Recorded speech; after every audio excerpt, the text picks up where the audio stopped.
أشهد أن لا إله إلا الله.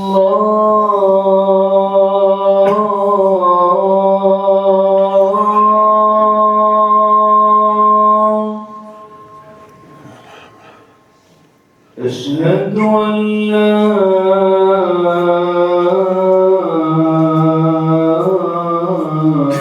إله إلا الله.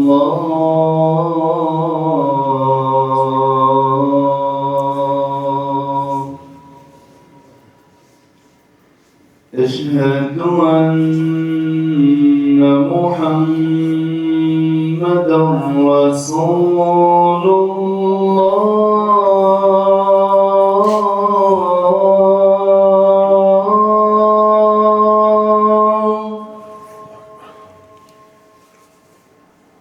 أشهد أن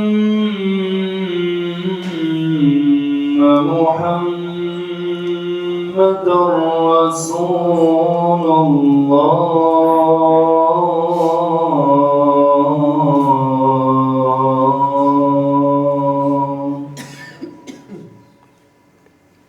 حي على الصلاة.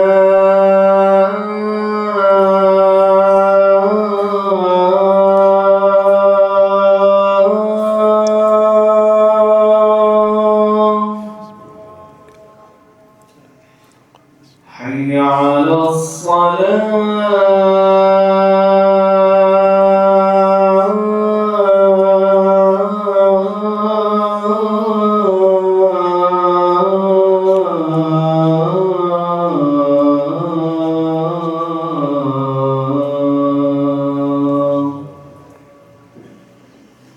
حي على الفلاح.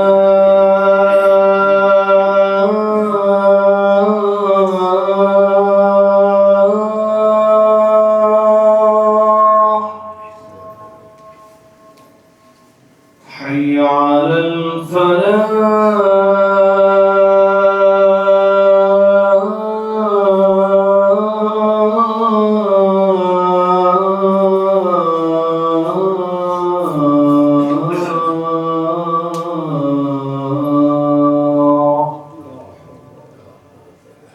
الله أكبر.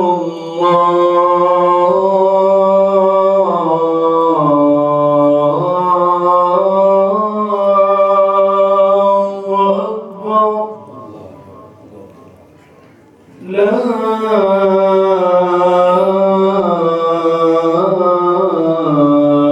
إله إلا الله.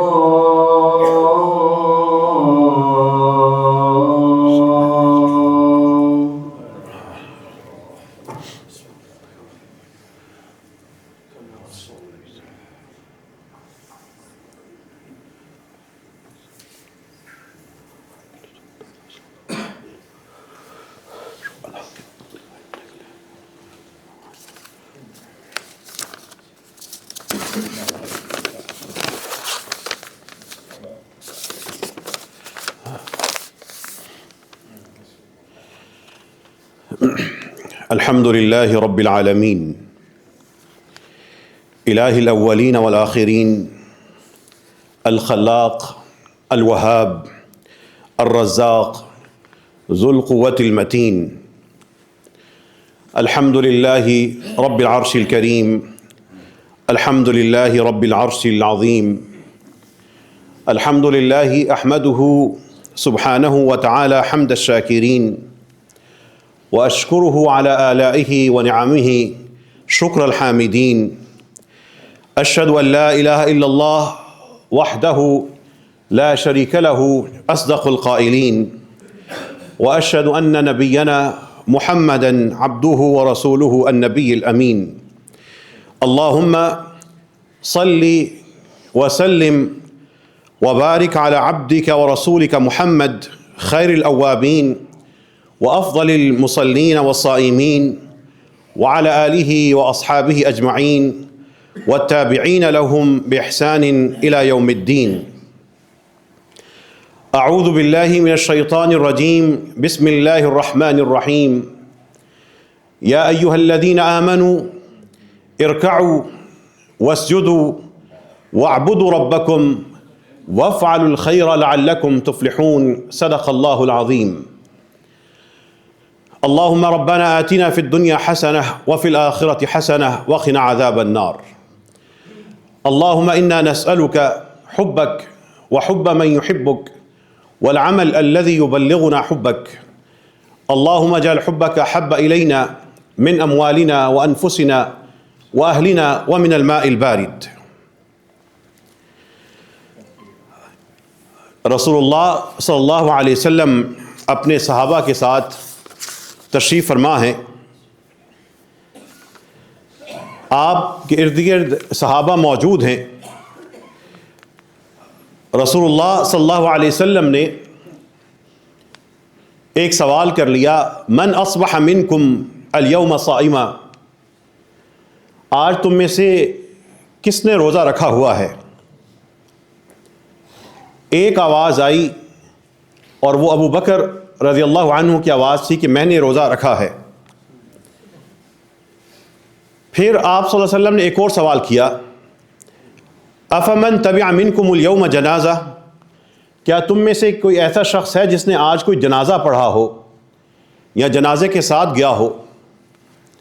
ایک آواز آئی، آج میں نے جنازہ پڑھا ہے، اور وہ آواز ابو بکر رضی اللہ عنہ کی تھی۔ پھر رسول اللہ صلی اللہ علیہ وسلم نے ایک اور سوال کیا، کیا تم میں سے کوئی ایسا ہے، فمن اطعم منکم اليوم مسکینا، آج تم میں سے کون شخص ہے جس نے کسی مسکین کو کھانا کھلایا ہو؟ ایک آواز آئی اور وہ ابو بکر رضی اللہ عنہ کی تھی کہ میں نے یہ کام بھی کیا ہے۔ پھر رسول اللہ صلی اللہ علیہ وسلم نے ایک سوال کیا، فمن عاد منکم اليوم مریضا، آج تم میں سے کسی نے کسی مریض کی عیادت کی؟ تو ایک آواز آئی کہ میں نے یہ کام کیا، اور وہ آواز ابو بکر کی تھی رضی اللہ عنہ۔ 4 سوال ہوئے تھے، کیا تم میں سے کسی نے آج روزہ رکھا؟ کیا تم میں سے کسی نے آج کسی مسکین کو کھانا کھلایا؟ کیا تم میں سے کسی نے آج کسی جنازے کے ساتھ گیا؟ اور چوتھا سوال یہ تھا کہ کیا تم میں سے کسی نے کسی مریض کی عیادت کی؟ رسول اللہ صلی اللہ علیہ وسلم نے جب ہاں میں یہ چاروں جواب سنے تو آپ صلی اللہ علیہ وسلم نے ایک جملہ کہا۔ وہ جملہ بہت عظیم اور بڑا ہے، لیکن وہ جملہ آپ نے سنتے ہی خواہش کرنی ہے اور دعا کرنی ہے کہ یا اللہ ہمیں بھی یہ سعادتیں عطا فرما دینا۔ صرف خطبے دے کر اور سن کر بات نہیں بنے گی، عمل کے ذریعے اپنا آپ ثابت کرنا ہوگا۔ رسول اللہ صلی اللہ علیہ وسلم نے حضرت ابو بکر اور صحابہ سے 4 سوال کیے تھے کہ کیا روزہ رکھا ہوا ہے آج، کیا کسی جنازے میں شرکت کی، کسی مریض کی عیادت کی، یا کسی مسکین کو کھانا کھلایا ہے؟ جب ہاں میں جواب آیا، رسول اللہ صلی اللہ علیہ وسلم نے کہا، مجتمعنا فی امرئ الا دخل الجنہ، یہ اتنے عظیم کام ہیں، اگر یہ کسی بندے کو اکٹھے مل جائیں وہ بندہ جنت میں داخل ہو کے رہے گا۔ مجتمعنا فی امرئ، کسی بھی بندے کو اگر یہ 4 کام اکٹھے مل جائیں، الا دخل الجنہ، وہ جنت میں جائے گا ہی جائے گا۔ اے اللہ ہمیں عطا فرما دے، اپنی رحمت سے یہ درجے عطا فرما دے، ہم صرف جزاک اللہ کہہ کے بھول جانے والے نہ ہوں، بلکہ اے اللہ عمل کر کے تیری بشارتوں کو پانے والے بن جائے۔ اللہ ہمیں ایسا ہی رتبہ عطا فرما دے۔ اب یہ جو 4 کاموں کے بارے میں سوچیں، روزہ رکھنا روزانہ فرض نہیں ہے، نفل عبادت ہے۔ کسی مریض کی عیادت کر لینا فرض نہیں ہے، لیکن عظیم اجر والا عمل ہے۔ کسی کو مسکین کو کھانا کھلا دینا زکوٰۃ فرض ہے، لیکن مسکین کو کھانا کھلا دینا فرض نہیں ہے۔ انسان جب خوشی سے کرتا ہے تو ایک نفل عمل ہے۔ پھر یہ جو 4 اعمال ہیں، کسی جنازے میں شریک ہو جانا، کسی مسکین کو کھانا کھلا دینا، کسی مریض کی عیادت کر لینا، کوئی روزہ رکھ لینا، یہ 4 عمل یہ فرض نہیں ہے۔ یہ وہ نیکیاں ہیں جو انسان خوشی سے کرتا ہے، اور یہ نفل ہیں، اور اس کی نیک اعمال سے محبت کا ایک مظہر ہوتی ہیں۔ اب یہاں پر رک جائیے۔ قرآن کریم کے ایک جملے پر غور کیجئے. قرآن کا بڑا ہی ننھا جملہ، اور قرآن کے جملے ہیں ہی چھوٹے چھوٹے. وَافْعَلُوا الْخَيْرَ، اور خیر کیا کرو. خیر کے جو کام ہیں، قرآن کہہ رہا ہے وَافْعَلُوا الْخَيْرَ، خیر کے کام کرتے رہا کرو. پھر قرآن دوسرا جملہ کہتا ہے فَاسْتَبِقُوا الْخَيْرَاتِ، نیکی کے کاموں میں سبقت لے جانے کی کوشش کرو.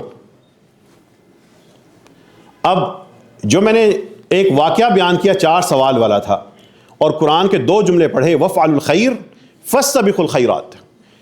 پہلے قرآن کہتا ہے نیکی کرو، اور پھر کہتا ہے اس میں سبقت لے جاؤ. اس کو اپنے اوپر لاگو کر کے دیکھیں. آپ کا ایک وجود ہے، جسم ہے، چند فٹ کا ہے. اس وجود کے اوپر ہمیشہ قرآن اور حدیث کو پہلے لاگو کرنے کی کوشش کریں، دوسروں پہ نہیں، اپنے پر. آپ کا ایک وجود ہے، اور اس وجود کو ایک حرکت ملی ہے کچھ عرصے کے لیے. اللہ نے اس کو اس زمین پر بھیجا ہے اور اس کو حرکت کرنے کے قابل بنایا، پھر اس کو کھینچ لینا ہے، اٹھا لینا ہے. بس یہ جو کل عمر ہے، اس سے پہلے اور بعد میں انسان حرکت کوئی نہیں کر سکتا. وَافْعَلُوا الْخَيْرَ، آپ کا اس زمین کے اوپر آپ کو کچھ وقت دیا گیا ہے. یہ گھر، یہ رشتے، یہ منصب، یہ عہدے، یہ سب عارضی چیزیں ہیں. آپ کو صرف اور صرف ایک وجود دے دیا گیا ہے، اور اس کے بعد اس وجود سے حرکت کھینچ لی جانی ہے، سلب کر لینی ہے. اس وجود میں اپنا حساب کیجئے، آپ خیر والے ہیں یا شر والے ہیں. آپ کے اس وجود سے خیر ہوتی ہے یا شر نکلتا ہے. آپ خیر کے پسند کرنے والے ہیں یا شر کو فروغ دینے والے ہیں. اور خیر کے حوالے سے وَافْعَلُوا الْخَيْرَ، خیر کے جو کام ہیں، نیکیوں کے جو کام ہیں، وہ آپ اس میں خود عمدن منصوبہ بندی کر کے شریک ہوتے ہیں، یا خیر آپ سے بس ہو جاتی ہے. بڑا فرق ہے. ایک ہے انسان سے کوئی اچھا کام ہو گیا، اور ایک ہے کہ وہ خیر کے کام کرنے کے لیے جستجو کرتا ہے، سوچتا ہے، زور لگاتا ہے اور خیر کے کام کو کرتا ہے. آپ کو، آپ کے جسم کو جو اس زمین پر حرکت کرنے کی اجازت ملی ہے، وہ 3 دن ہیں. ایک ماضی ہے جو واپس نہیں آنا، ایک کل کا ماضی ہے جو واپس نہیں آنا، جو ہونا تھا ہو گیا، وہ تو آپ کچھ نہیں کر سکتے. اپنے ایک دن سے تو آپ ہوئے محروم. دوسرا آپ کا کل ہے، اور جب کل آئے گا آپ اس میں نہیں ہوں گے. جو ماضی کا کل ہے اس سے بھی آپ محروم. جو کل کا کل ہے وہ بھی آپ کی زندگی میں نہیں آنا. اس وقت اور لوگ ہوں گے، ان کا آج ہوگا، آپ کا ماضی بن چکا ہوگا. تیسرا دن آپ کا آج ہے، اور یہی آپ کی زندگی ہے، یہی آپ کا موقع ہے. جو نیکی کرنی ہے وہ آج اور اس وقت کر لیں. کل آپ نے نہیں ہونا. کل تو کوئی اور ہوں گے. آپ کی زندگی میں نیکی کے لیے جو ارادہ کرتے ہیں کل کروں گا، وہ اپنی نیکی کا وقت ضائع کر رہے ہیں. جو ہو سکتا ہے آج، ابھی، اور اپنی زندگی کے اسی دن میں کرنا ہے. یہ وَافْعَلُوا الْخَيْرَ، ایک انسان ادھر نیکی کر رہا ہے یا بدی کرتا ہے، اس کے اثرات کہاں پہ آتے ہیں؟ آپ کا جو یہ وجود ہے، اس وجود کو کن مراحل سے گزرنا ہوگا، ان احادیث سے سمجھیے. حدیث میں آتا ہے اذا وضعت الجنازہ او احتملها الناس، جب ایک شخص کو وہ میت بن جاتا ہے اور اس کو لوگ کندھے پہ اٹھا لیتے ہیں، او الرجال علی اعناقہم، لوگ اپنے کندھوں پر اٹھا لیتے ہیں. فإن كانت صالحة،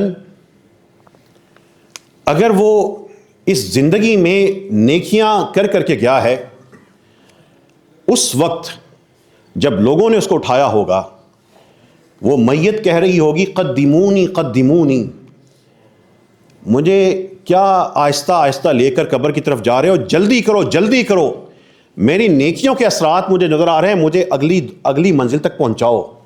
قدمونی، جلدی کرو. لوگ جا رہے ہوں گے اٹھا کر قبر کی طرف، اور اس کو محسوس ہو رہا گا مجھے لیٹ کر رہے ہیں. اس وجود کے ادھر کے کام ادھر یہ نتائج آئیں گے. اب فیصلہ آپ نے کرنا ہے کہ اپنی زندگی میں اپنے اس وجود کو رنگ کیا دینا ہے. پھر اس وجود کو ایک اور مقام آپ نے دینا ہے. وَفْعَلُوا الْخَيْرَ، اور خیر کر لو. فَاسْتَبِقُوا الْخَيْرَاتِ، نیکی کے کاموں میں جتنا بڑھ سکتے ہو آگے بڑھ لو. یہ آج موقع ہے، ہر عمر میں ہے، ہر طرح سے ہے. وہ رنگ آپ نے دینا ہے. حدیث کے ذریعے سمجھیں. رسول اللہ صلی اللہ علیہ وسلم تشریف فرماتے، صحابہ بھی موجود تھے. مر بجنازۃ فاثنی علیہا خیرا، ایک میت کو لایا گیا، وہاں سے گزاری گئی. لوگ اس میت کا تذکرہ سن کے اس کی تعریف کرنے لگے، اچھے کلمات ادا کرنے لگے، اس کی خوبیاں ذکر کرنے لگے. فقال نبی اللہ صلی اللہ علیہ وسلم، اللہ کے رسول صلی اللہ علیہ وسلم نے یہ سنا تو آپ نے الفاظ ادا کیے، وجبت وجبت وجبت. 3 دفعہ آپ نے کہا کہ اس کے لیے واجب ہو گئی، واجب ہو گئی، واجب ہو گئی. تھوڑی دیر کے بعد مرہ بجنازۃ، ایک اور میت کا وہاں سے گزر ہوا. فاثنی علیہ شرا، لوگ اس میت کے جو برے کام تھے وہ ذکر کر کے اس کی تاریخ کو دہرانے لگے. فقال نبی اللہ صلی اللہ علیہ وسلم وجبت وجبت وجبت. آپ صلی اللہ علیہ وسلم نے 3 دفعہ کہا کہ اس شخص کے لیے واجب ہو گئی، واجب ہو گئی، واجب ہو گئی. ایسا پہلے کبھی نہیں ہوا تھا. فقال عمر تشریف فرما تھے رضی اللہ عنہ، کہنے لگے فدن لک ابی و امی، آپ پر میرے ماں باپ قربان ہوں. جسارت کروں تو سوال پوچھوں. ایک جنازہ آیا تو آپ نے اس کے بارے میں وجبت وجبت کہا، دوسرا آیا تو آپ نے پھر وجبت وجبت کہا. معاجرہ کیا ہے؟ رسول اللہ صلی اللہ علیہ وسلم نے ارشاد فرمایا، من اثنیتم علیہ خیرا وجبت لہ الجنہ، جس شخص کا تم تذکرہ اچھا کر رہے تھے اس کے لیے جنت لکھ دی گئی ہے. ومن اثنیتم علیہ شرا وجبت لہ النار، اور جس شخص کا تذکرہ تم برے الفاظ میں کر رہے تھے اس کے لیے دوزخ لکھ دی گئی ہے. انتم شہداء اللہ فی الارض، انتم شہداء اللہ فی الارض، انتم شہداء اللہ فی الارض، تم لوگ دنیا میں اللہ کے گواہ ہو. یہ حدیث سن کر سوچ لیں کہ آج آپ کا خاتمہ ہوا، شام کے وقت آپ کا جنازہ ہوگا تو آپ کے بارے میں لوگ تاثر کیا رکھتے ہوں گے. دوست کیا سوچے گا؟ یہ وہی دوست ہے نا جس نے کبھی ہمارے ساتھ نماز نہیں پڑھی تھی. بیوی کیا سوچے گی؟ میں بیوہ تو ہو گئی لیکن میرا شوہر دنیا سے گیا، اس نے تو فلاں فلاں برے کام پکڑ رکھے تھے. جانے جو پیچھے رہ جاتے ہیں وہ بالکل صحیح، ان کا دل گواہیاں دے رہا ہوتا ہے. وہ کان میں آ کے کہتے ہیں کہ یہ بندہ بے نمازی تھا، اس کے لیے ذرا دعا اچھی سی کر دینا. وہ بچے پریشان ہوتے ہیں، وہ نسلیں پیچھے سے وہ یہ بار بار پریشان ہوتی ہیں کہ ہمارے جانے والے وہ یہ کام برے کرتے تھے. وہ جن کا مال ڈکارا ہوتا ہے وہ کہتے ہیں چلا گیا لیکن برباد ہمیں کر کے گیا ہے. وہ جن پہ ستم ڈھایا ہوتا ہے ان کی زبانیں گواہی دیتی ہیں. اور جو نیکیوں کا اللہ نے جن کو توفیق دی ہوتی ہے، لوگ ان کے تذکرے نیکیوں کے تذکرے ساتھ کرتے ہیں. کوئی کسی کا نماز کا تذکرہ کر رہا ہوتا ہے، کوئی تلاوت کی وجہ سے، کوئی صدقے کی وجہ سے، کوئی رحم دلی کی وجہ سے، کوئی کسی کو عزت احترام دینے کی وجہ سے، کوئی اس وجہ سے کہ یہ شخص رشتہ داروں کے ساتھ نیکی کرتا تھا، یہ خاندان میں نیکی تھا، یہ خیر تھا، اس کے ساتھ خیر چلتی تھی، اس کے ساتھ برکت نازل ہوتی تھی. یہ گواہیاں ہوتی ہیں. انتم شہداء اللہ فی الارض. اب اپنے وجود کو، اس وجود کو جس کو آج اللہ نے حرکت دی ہے، کل حرکت نہیں ہوگی. آج اللہ نے اس وجود کو سننے، سمجھنے، کھانے پینے، اٹھنے بیٹھنے، جاگنے، پکڑنے، رکھنے، ہلانے کی سب حیثیت دی ہے. کل نہیں ہوگا. آج چاہیں نمازیں پڑھ لیں، نمازیں چھوڑ دیں. آج چاہیں گانے سن لیں، تلاوتیں سن لیں، جو کرنا ہے کر لیں. آج یہ صلاحیت ہے، کل دونوں صلاحیتیں ختم ہو جائیں گی. زندگی میں انسان کے پاس 3 دن ہے، ماضی تو گزر چکا، کل اس کا نہیں آئے گا. آج جو کرنا ہے کر لیں. اثرات کل بھگتنے ہوں گے. اب رسول اللہ صلی اللہ علیہ وسلم کی احادیث کی روشنی میں اور قرآن کی آیات کی روشنی میں اپنے اس وجود کو ڈھانپنے کی کوشش کریں خیر کے ساتھ. اور دیکھیے ادھر کی نیکیاں ادھر اثر کیا دیں گی. ایک چھوٹا سا کام, آپ کے پاس ایک شخص آیا, پریشانی میں ہے, آپ کسی اور کام میں مصروف ہیں, اس نے اپنی پریشانی ذکر کی, آپ نے اس کی پریشانی کے لیے کچھ کوشش کی, اللہ کی رضا کے لیے کوشش کی, اس کا احساس کر کے کوشش کی, آپ کے وجود کو رتبہ کیا ملا ہے. من کان فی حاجت اخیہ, جو شخص اپنے کسی بھائی کی ضرورت کو پورا کرے, کان اللہ فی حاجتہ, اللہ اس کی ضرورتوں کو پورا کر دے گا. وہ شخص اپنی کسی تکلیف کو لے کے آیا ہے, تکلیف اس کی تھی, آپ نے اس کے لیے کوشش کی, اللہ تعالیٰ آپ کو جو تکلیفیں آنے والی ہیں یا آ رہی ہیں مقدر ہیں, اللہ تعالیٰ وہ آپ کی وہ تکلیفیں دور کر دے گا, آپ کی وہ ضرورتیں پوری کر دے گا. ہم میں سے کون ہے جس کے ارد گرد لوگ تکلیف میں نہیں ہیں؟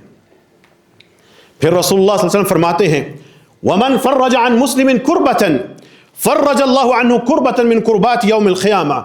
جس شخص نے کسی بندے کی آج ایک دنیا میں چھوٹی تکلیف دور کی, اللہ تعالیٰ قیامت کے دن بڑی بڑی ہولناک مصیبتیں اس بندے کو بچا لے گا. آج آپ کے پاس ہے, کل آپ نہیں ہوں گے. عمل کریں گے, خود کریں گے, اپنے لیے خود کریں گے تو موقع سے فائدہ اٹھانے والے بنیں گے. پھر آج کے دور کا ایک فتنہ, چونکہ ذرائع ابلاغ آسان ہو چکے, ہر شخص کے ہاتھ میں آ چکے, بڑی تعداد میں لوگوں کا رویہ ایک آتا ہے کہ کسی کو بدنام کرنا ہے, کسی کو خراب کرنا ہے, فوراً پوسٹیں کر دیں, شیئر کر دیں, پھیلاتے جائیں. یہ ہمارے دور کی بڑی بیماریوں میں سے ایک ایسی بیماری ہے جو آپ کا ایمان اور اس کے نیک اعمال کھا جاتی ہے, برباد کر دیتی ہے. لیکن اگر بندے کو پتا ہو کہ میرا یہ وجود چند فٹ کا وجود, اس کے اوپر پہاڑ سے زیادہ وزنی نامہ اعمال نے آنا ہے, اور وہ رسول اللہ صلی اللہ علیہ وسلم کی اس حدیث کو اپنے ذہن میں رکھے, وَمَنْ سَتَرَ مُسْلِمًا, ایک شخص کے پاس کسی کی برائی پہنچی لیکن اس نے برائی کو اس کی ڈھانپ دیا, پردہ ڈال دیا, کسی کے سامنے تذکرہ نہیں کیا. لوگ تذکرہ کر رہے تھے, کہا خاموش, بھائی ہے تمہارا. اس نے موضوع کو بدل دیا. رشتہ داروں کی برائیاں ہو رہی ہیں, اس نے کہا خاموش, اس نے موضوع کو ٹال دیا. کسی نے غلطی کی, اس نے دیکھ لی, اس نے چھپا دیا. وَمَنْ سَتَرَ مُسْلِمًا, جس شخص نے آج ایک مسلمان کو ڈھانپا, سَتَرَهُ اللَّهُ يَوْمَ الْقِيَامَةِ, اللہ قیامت کے دن اس کو ڈھانپ لے گا. کتنا وقت لگتا ہے, زبان کے چسکے ہیں. جب انسان کسی کی غیبتیں شروع کرتا ہے تو مزہ آتا ہے, دوسرے سمجھتے ہیں یہ بڑا پرفیکٹ, کامل. اور ہماری سیاست اور ہماری مذہبی تقریر زیادہ تر دوسروں کی برائیاں پیش کرنے پر لگی ہوئی ہے. ہم اچھائیوں کے ذریعے اپنے آپ کو بلند کیوں نہیں کرتے؟ وَمَنْ سَتَرَ مُسْلِمًا, وہ رشتہ دار ہے, وہ بیٹی ہے, وہ بہو ہے, وہ ساس ہے, وہ جیٹھ ہے, وہ دیور ہے, وہ دوست ہے, وہ محلے دار ہے, وہ ساتھی ہے, وہ استاد ہے, وہ کولیگ ہے, انسان ہے, اس کی غلطیوں میں تمہاری جنت ہے. آج اس کو ڈھانپ لو, اللہ قیامت کے دن تمہیں رسوا نہیں ہونے دے گا. آج اس کا پردہ چاک کر دو, اللہ تعالیٰ تمہیں قیامت کے دن رسوا کر دے گا. یہ 6 فٹ کا وجود ہے, بتاؤ کس کی غیبت کرنی ہے؟ کسی کی غیبت کر کے اگر کہیں سے جنت ملتی ہے, مجھے وہ حدیث لا دو, مجھے قرآن کی وہ آیت دکھا دو. وَمَنْ سَتَرَ مُسْلِمًا سَتَرَهُ اللَّهُ يَوْمَ الْقِيَامَةِ. آج اپنے گھر کو چھوڑ کر گلی محلے میں جا کے اپنے شکوے بتا رہے ہیں. وہ سمجھتے ہیں کہ یہ ہمارے زیادہ ہمارے خیال رکھنے والے ہیں. سوشل میڈیا کے اوپر بحثیں اٹھا دیتے ہیں, گروپس کے اندر شیئر کر کے اپنے آپ کو رسوا کر دیتے ہیں. وَمَنْ سَتَرَ مُسْلِمًا, ہم میں سے کوئی انسان کامل نہیں. رشتہ داری خوبیوں کے ساتھ جینے کا نام نہیں, خامیوں کو برداشت کر کے اللہ سے جنت کمانے کا نام ہے. وَلَا تَنْسَوْا الْفَضْلَ بَيْنَكُمْ, یہ رشتے اور یہ ناطے, یہ آپس میں سارے تعلقات, یہ عدل کی بنیاد پہ نہیں ہوتے, فضل کی بنیاد پر ہوتے ہیں. یہ انصاف نہیں ہوتے, اس میں فضل, اوپر بٹری میں جا کے انسان کو اس کا احساس کرنا ہوتا ہے. یہ ادھر کے نیک اعمال ہیں, ادھر جا کے اثر ہے. پھر رسول اللہ صلی اللہ علیہ وسلم کی ایک حدیث کو اپنے اوپر لاگو کریں، اپنے اوپر، اپنے وجود پر، خیر کے اس کام کو کسی نہ کسی طرح کا حصہ بن جائیں۔ رسول اللہ صلی اللہ علیہ وسلم نے اس طرح 2 انگلیاں جوڑی تھیں، اس طرح درمیان میں کوئی خلا نہیں، جسم کا ایک حصہ یوں بھی اشارہ کر دیتے کافی تھا، آپ نے اس طرح جوڑی، اور پھر رسول اللہ صلی اللہ علیہ وسلم نے کہا تھا انا وکافل الیتیم، میں اور جو کسی یتیم کی کفالت کرے گا وہ جنت میں اس طرح ساتھ ساتھ ہوگا۔ اے اللہ ہمیں یہ درجہ عطا فرما دے۔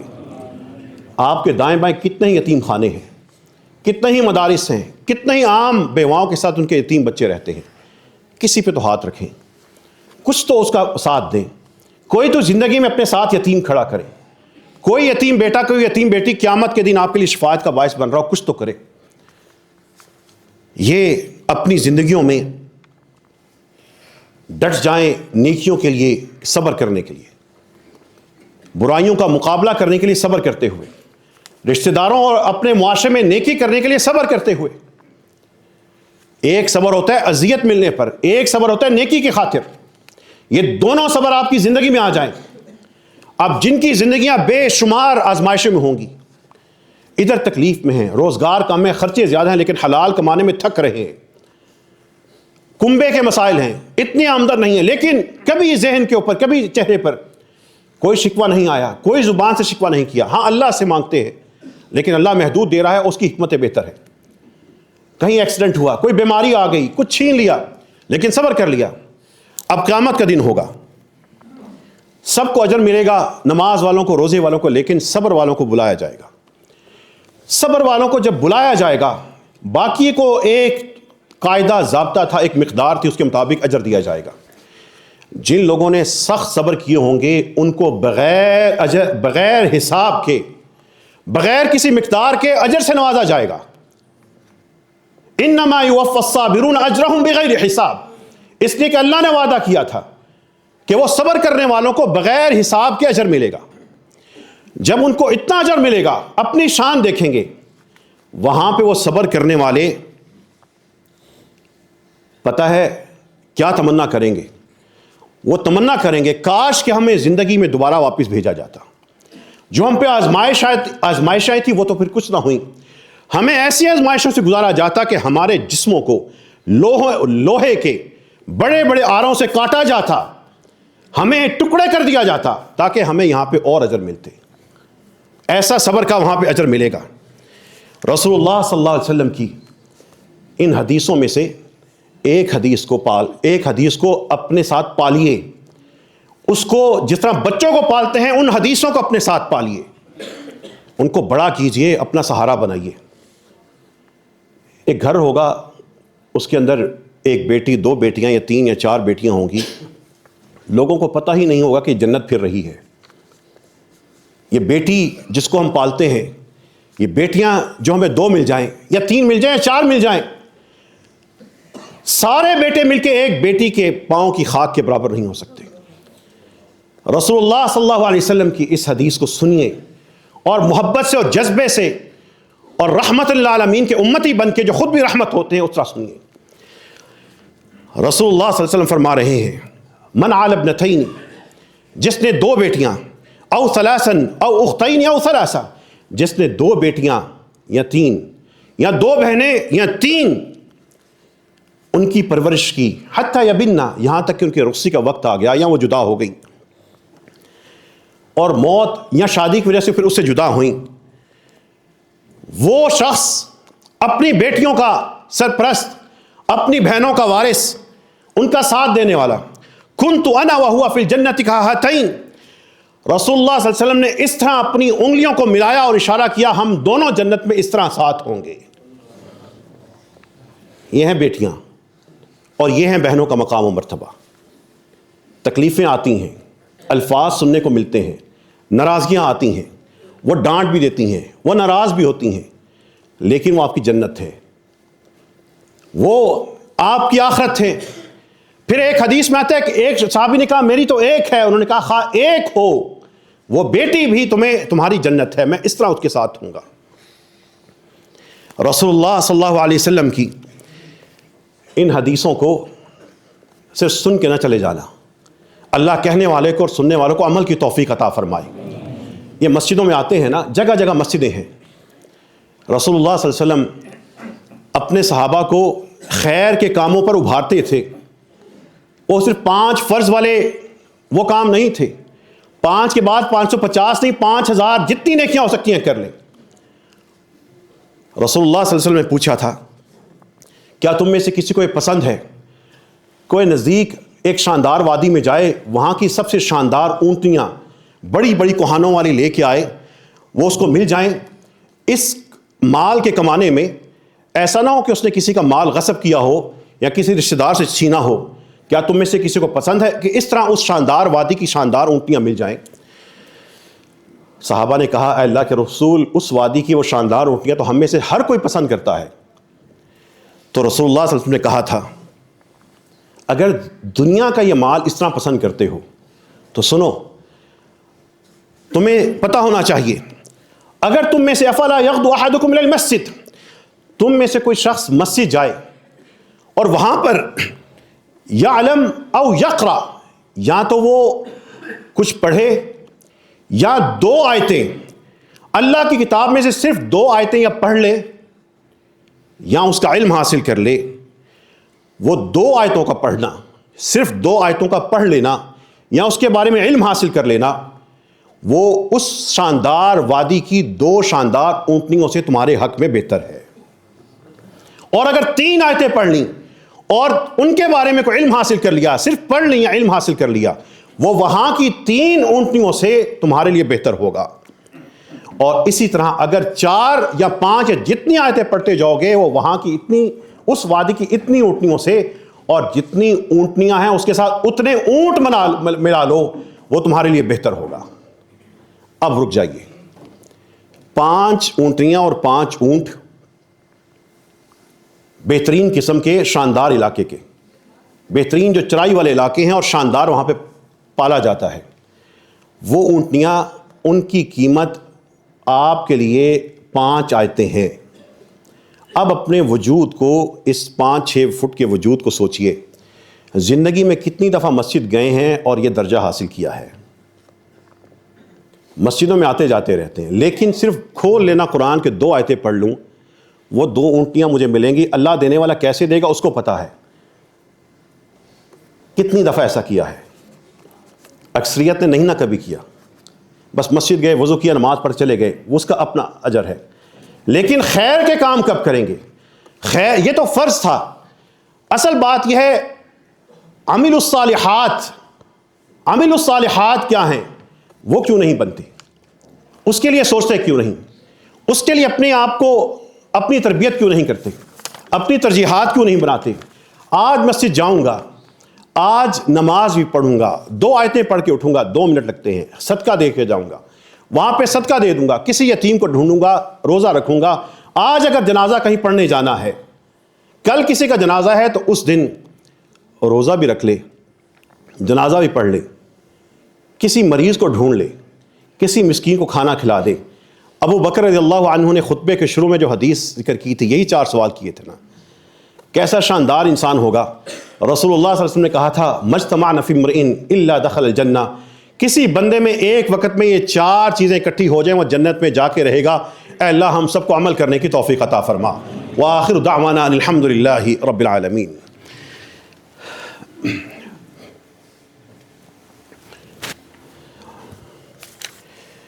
اللهم لك الحمد كما ينبغي لجلال وجهك عظيم سلطانك، اللهم لك الحمد حمدا كثيرا طيبا مباركا فيه، اللهم صل على محمد وعلى آل محمد كما صليت على إبراهيم وعلى آل إبراهيم إنك حميد مجيد، اللهم بارك على محمد وعلى آل محمد كما باركت على إبراهيم وعلى آل إبراهيم إنك حميد مجيد۔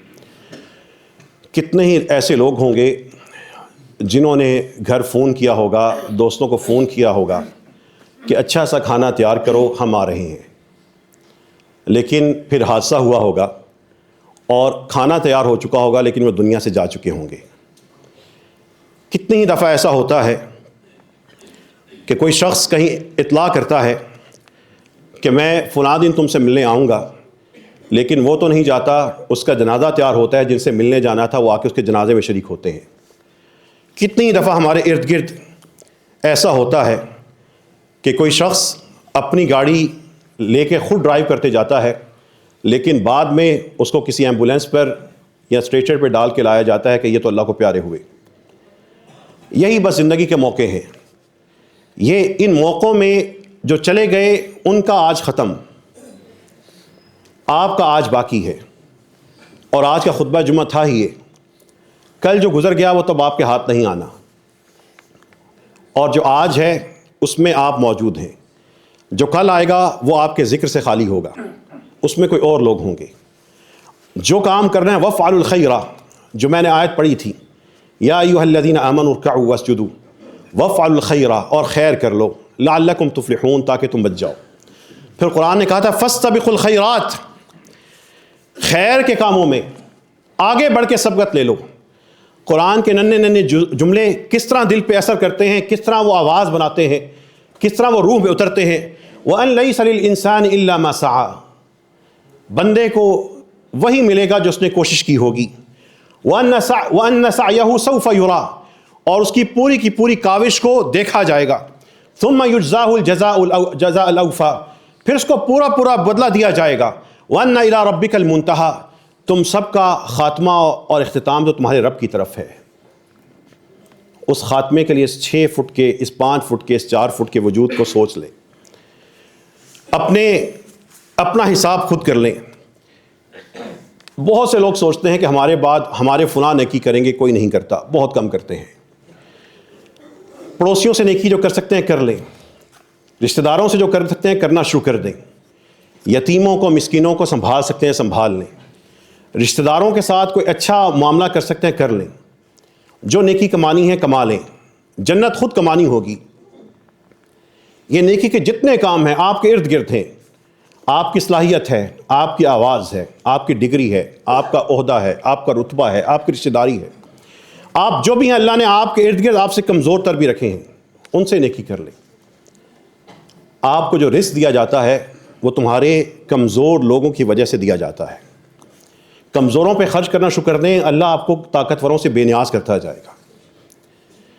یہ خالی ہاتھ ہے نا، اس خالی ہاتھ سے دینے کا ارادہ کر لیں کہ بانٹنا ہے اللہ اتنا دے گا، آپ بانٹتے رہیں گے، کبھی خالی نہیں ہوگا۔ یہ وَافْعَلُوا الْخَيْرَ، جتنے بھی بیٹھے ہیں، جتنے کھڑے ہیں، جتنے سن رہے ہیں، دور ہیں، وَافْعَلُوا الْخَيْرَ، خیر کر لو، اس خیر کو اپنی زندگی میں لے آؤ، شر کے دروازے بند کر لیجئے۔ اپنے بہن بھائیوں کے ساتھ، رشتہ داروں کے ساتھ، اپنے دفتر میں کہیں نماز پڑھانے والا بن جائیں، کہیں کسی کو تعلیم دینے والا بن جائیں، کسی کو برائی سے روکنے والا بن جائیں۔ کوئی پریشان ہے اس کے آنسو پوچھ ڈالیں، کوئی بے سہارا ہے اس کو سہارا دے دیں، کوئی گرا ہوا ہے اس کو اٹھائیں، کوئی پھسلا ہوا ہے اس کو، بہکا ہوا ہے اس کو سنبھالیں، کچھ تو کریں۔ وَافْعَلُوا الْخَيْرَ، خیر آپ کے ساتھ ہو۔ کسی کا تذکرہ برا ہو رہا ہے اس کو ڈھانپیں۔ وَمَنْ سَتَرَ مُسْلِمًا سَتَرَهُ اللَّهُ يَوْمَ الْقِيَامَةِ۔ اللہ کی توفیق سے جامع مسجد رحمۃ اللہ عالمین میں 22 شعبے قائم ہیں۔ اگلے 3 ہفتے کے دوران تدریجاً مزید 10 سے 11 شعبوں کا اعلان ہوگا۔ اس میں جو ایک بڑا شعبہ ہے وہ انشاءاللہ تعالی اگلے ہفتے اس کا باقاعدہ ہم افتتاح بھی کریں گے۔ بیوہ خواتین اور یتیم بچوں کے لیے ایک میں نے کالونی کا ذکر کیا تھا کچھ ماہ پہلے، پھر زمین کے حصول میں کوئی مسائل آئے، کوئی پانی کے وہاں پہ مسائل تھے، اب اس کے بعد ایک اچھی اور بہت بہتر جگہ پر جگہ حاصل کر لی گئی ہے۔ انشاءاللہ رحمت للعالمین کالونی اگلے 2 ہفتوں میں اس کی تعمیر شروع ہو جائے گی۔ یتیم بچوں کو ہوگا، بیوہ کو اپنے بچوں سمیت وہاں پہ آ کے ٹھہرو، رہو، کھاؤ، پیو، کوئی بجلی کا بل نہیں، انگلش اور عربی میڈیم تعلیم ہوگی، اپنے بچوں کو تعلیم دو، اس کے بعد شہروں میں جا کے آباد ہو جاؤ۔ وہ انشاءاللہ تعالیٰ اس کی پوری کالونی کی تعمیر اللہ کے فضل سے شروع ہوگی۔ یہ ابھی آغاز ہے۔ نیکیوں میں ہمیشہ اللہ سے بے حساب مانگے، کبھی یہ نہ کہے کہ اتنی سی نیکی کرنی ہے، اتنی نیکیاں کرنی ہیں کہ اللہ لوگوں سے نہ گنے جائیں لیکن تیرے ہاں مقبول ہوں۔ اللہ سے دعا کیجئے اللہ ہم سب کو اس میں کامیابی عطا فرما دے۔ قرآن کریم کے حوالے سے جو بھی آپ میں سے شخص قرآن کریم کی تعلیم حاصل کرنا چاہتا ہے، سمجھنا چاہتا ہے، تجوید پڑھنا چاہتا ہے، ترجمہ پڑھنا چاہتا ہے، اس کی گرامر پڑھنا چاہتا ہے، براہ راست عربی میں سمجھنا چاہتا ہے، آپ کو دعوت ہے جب بھی اس مسجد میں آئیں، یہاں پر 7 قراء حضرات اساتذہ موجود ہیں، ہر وقت موجود ہیں، ان کے پاس آئیں، 5 منٹ 2 منٹ 1 منٹ، فجر کے بعد عشاء کے بعد آپ کب آنا چاہتے ہیں اپنی سہولت کے مطابق آئیں، پڑھیں، رمضان سے پہلے زیادہ وقت نکالیں، یہ خیر والے بن جائیں، آپ کو دیکھ کے لوگوں کو خیر یاد آئے۔ اے اللہ ہمیں وہ رتبہ عطا فرما دے۔ اللہم انا نسألک باسمائک الحسنی وصفاتک العلی وبالصلاة والسلام علی النبی الحبیب المصطفی اللہم ربنا آتنا فی الدنیا حسنہ وفی الآخرۃ حسنہ وقنا عذاب النار اللہم انک عفو کریم تحب العفو فاعف عنا۔ اے اللہ ہم سب سے درگزر فرما دے، اے اللہ ہم سب کو معاف فرما دے، اے اللہ ہم سب پر اپنی رحمت نازل فرما، اے اللہ اپنی برکتوں سے نواز دے، اے اللہ ہمیں محسنین میں شامل فرما، اے اللہ ہمیں مستغفرین بالاسحار میں شامل فرما، اپنی راہ میں جو اپنی حیثیت سے بڑھ کر خرچ کرتے ہیں اے اللہ ایسا بنا دے۔ رب کریم جو رحمت العالمین کے امتی ہیں اور رحمت ہیں، اللہ ہمیں ایسا بنا دے۔ اے اللہ ہم سب کو اپنے ماں باپ کے لیے صدقہ جاریہ بنا۔ اے اللہ جو بیمار ہے اس کو شفا عطا فرما، جو فوت ہو چکے ہیں اللہ ان کی مغفرت فرما دے۔ اے اللہ جن کے ماں باپ جن کے بزرگ زندہ ہیں، اے اللہ ان کو لمبی زندگی، ایمان والی، صحت والی اور کسی کی محتاجی کے بغیر والی زندگی عطا فرما دے۔ اے اللہ جو ہمارے پیارے اپنی قبروں میں جا سوئے ہیں، اے اللہ ان کی قبر کو منور کر دے، معطر کر دے، کشادہ کر دے، تا حد نگاہ وسیع کر دے۔ اے اللہ ان کو جنت کے پہناوے کفن پہ پہنا دے۔ اے اللہ ان کے گناہوں کو معاف فرما دے۔ اے اللہ یہاں پر موجود ہر شخص کو، سننے والے ہر شخص کو اے اللہ اپنے ماں باپ کے لیے صدقہ جاریہ بنا۔ اے اللہ ہم سب کو نیکیوں کی توفیق عطا فرما، گناہوں سے روک لے، اے اللہ گناہوں سے روک لے، ہم سب کو دوزخ کی آگ سے بچا لے۔ جو دوزخ کی آگ کا ایندھن ہم خود اپنے ہاتھوں بن رہے ہیں، اپنے گھر والوں کو بنا رہے ہیں، اے اللہ ہمیں اس اذیت سے بچنے کی توفیق عطا فرما۔ اے اللہ ہمیں اہل الخیر میں قبول فرما، فاستبقوا الخیرات میں قبول فرما، لعلکم ترحمون عطا فرما دے۔ اے رب کریم ہم سب کی مغفرت فرما دے، صغیرہ اور کبیرہ گناہ معاف فرما دے۔ اے اللہ جو جن کے ذرائع آمدن محدود ہیں، اللہ ان کو بے حساب وسیع رزق حلال عطا فرما۔ اے اللہ یہاں پر موجود ہر شخص کو کعبۃ اللہ کا دیدار نصیب فرما۔ جو اپنے گھرانوں کے سرپرست ہیں، اے اللہ ان کو ہر تکلیف سے آزاد فرما دے۔ اے اللہ ان پہ اپنی برکت اور رحمت نازل فرما۔ جو کرایوں کے گھروں میں رہتے ہیں اللہ ان کو اپنا گھر نصیب فرما دے۔ اے اللہ جو کرایوں کے گھروں میں رہتے ہیں اللہ ان کو اپنا گھر نصیب فرما دے۔ رب کریم جو حلال کما رہے ہیں ان کے حلال میں رب کریم اضافہ فرما۔ جو حرام دیکھ رہے ہیں، کما رہے ہیں، منا رہے ہیں، پہن رہے ہیں، بانٹ رہے ہیں، تقسیم کر رہے ہیں، اے اللہ ان کو اس حرام سے بچا لے۔ اے اللہ اس کو اس حرام سے بچا لے۔ رب کریم ہمیں حقوق اللہ ہو یا حقوق العباد، اے اللہ اس کے بارے میں ہمیں شرمندہ نہ کرنا۔ لا تخزنا یوم القیامہ، اے اللہ ہمیں دونوں حق ادا کرنے کی توفیق عطا فرما۔ ربنا انک عفو کریم تحب العفو فاعف عنا وآخر دعوانا ان الحمد للہ رب العالمین۔